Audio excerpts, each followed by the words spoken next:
akun dokter detektif akan disita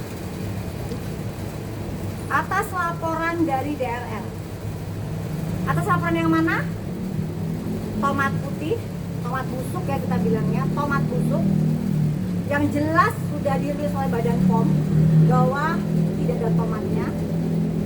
Yang kedua tentang apa? Merendahkan ya. Apa? Udah yang merendahkan itu dulu. Habis itu yang ketiga merendahkan produk, sunscreen. Ya. Jadi karena itu Doktif dilaporkan dan akhirnya akun Doktif disita oleh Polres Jakarta Selatan. Inilah yang dari awal Doktif sudah duga. Mereka geng sirkus atau yang mungkin sekarang Doktif katakan geng tikus ingin mengambil akun dokter detektif. Dan Doktif ingatkan DRL, kamu jangan merasa berbangga hati bahwa kamu berhasil mengambil akun Doktif. Karena apa? Karena akun kamu pun akan Doktif sita dalam waktu dekat. Akan penyidik sita dalam waktu dekat. Ya, jadi apa yang kamu lakukan tidak akan membuat Doktif gentar. Dan dari akun Doktif dokter detektif akan Doktif alihkan ke dokter detektif Hero, di mana dulu juga pernah berusaha DRL hilangkan. Jadi dulu pernah juga dia berusaha menghilangkan, tapi dia tidak mengaku. Padahal di situ jelas claim by Richard Lee. Ya. Jadi akhirnya Doktif bikin akun baru dokter detektif Hero yang sampai saat ini masih aktif dan Doktif akan mengalihkan itu. Jadi pada saat akun dokter detektif disita oleh pihak Jakarta Selatan, maka Doktif tidak bisa mengakses akun tersebut. Dan Doktif akan mengembangkan akun dokter detektif Hero. Ya. Tapi mungkin ada tambahan, Pak Adi? Oke, sedikit saja soal aspek hukumnya.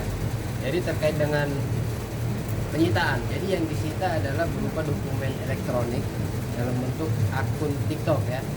Ya kita maklumi, kita pahami penyidik dalam hal ini kepolisian itu punya kewenangan untuk melakukan penyitaan terhadap suatu bukti yang berkaitan dengan tindak pidana yang dilaporkan.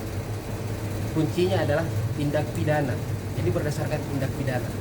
Nah, sebagaimana yang sudah dijelaskan sebelumnya, seperti apa sih tindak pidananya dalam perkara ini?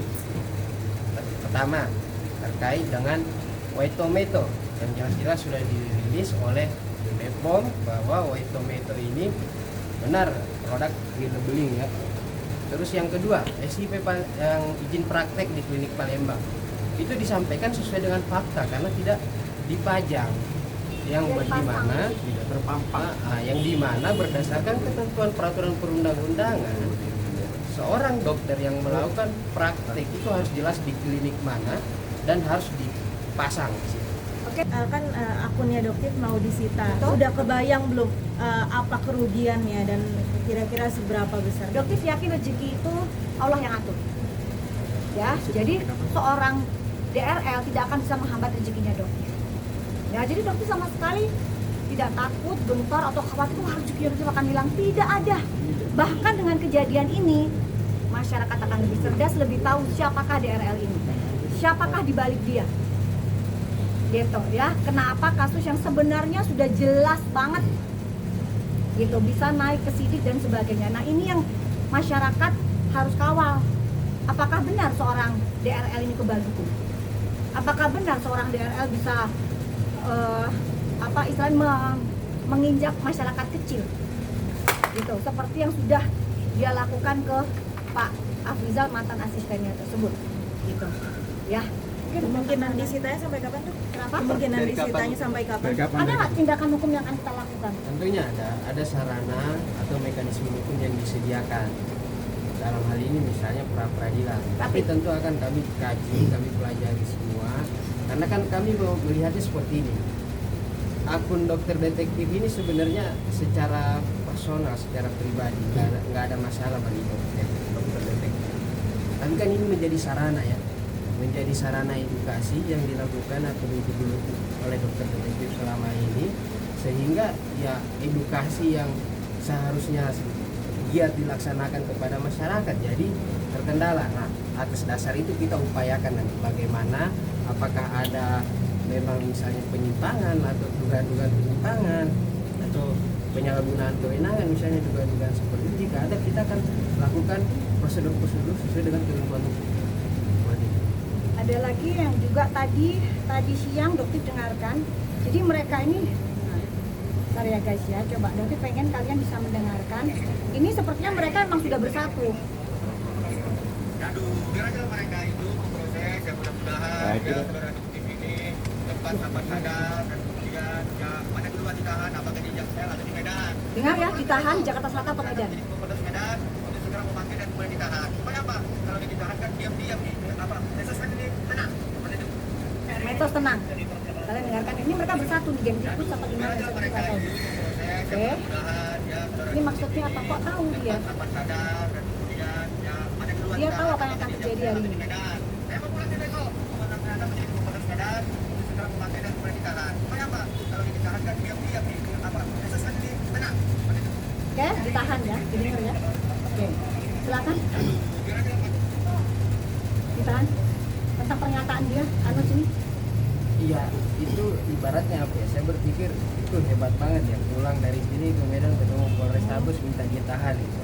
Ibaratnya ya Siapa Anu sebenarnya? Anda siapa? Anda bisa mengatur-ngatur penyidik, bisa menyuruh penyidik untuk menahan Doktif. Anda siapa Anu? Itu yang ingin Doktif tanyakan kepada Anda. Ya. Dan mungkin Bang Caca ada tambahan lagi. Kalau saya juga baru mendengar ini soal ini. Jadi saya minta kita sesama advokat lah, gitu. Sesama rekan. Sebutannya sekarang alpukat ya. Dia bilang kita bukan alpukat.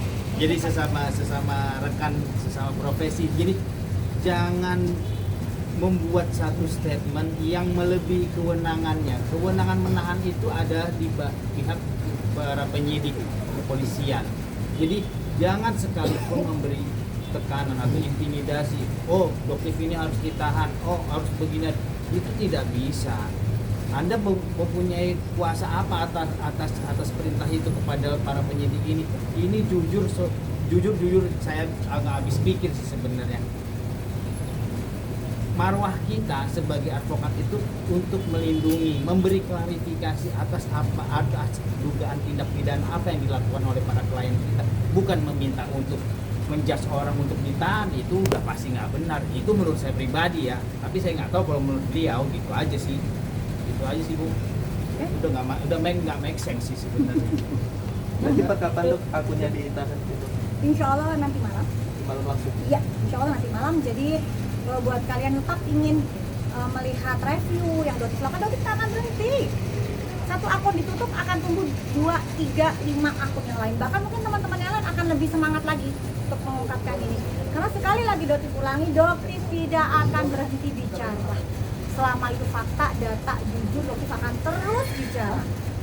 Ya seperti yang dibilang tadi, mungkin akan ada upaya praktik dan lain sebagainya ya. Tunggu aja. jelas kita melawan upaya-upaya pembungkaman terhadap upaya kita melakukan menyuarakan kebenaran dan keselamatan konsumen.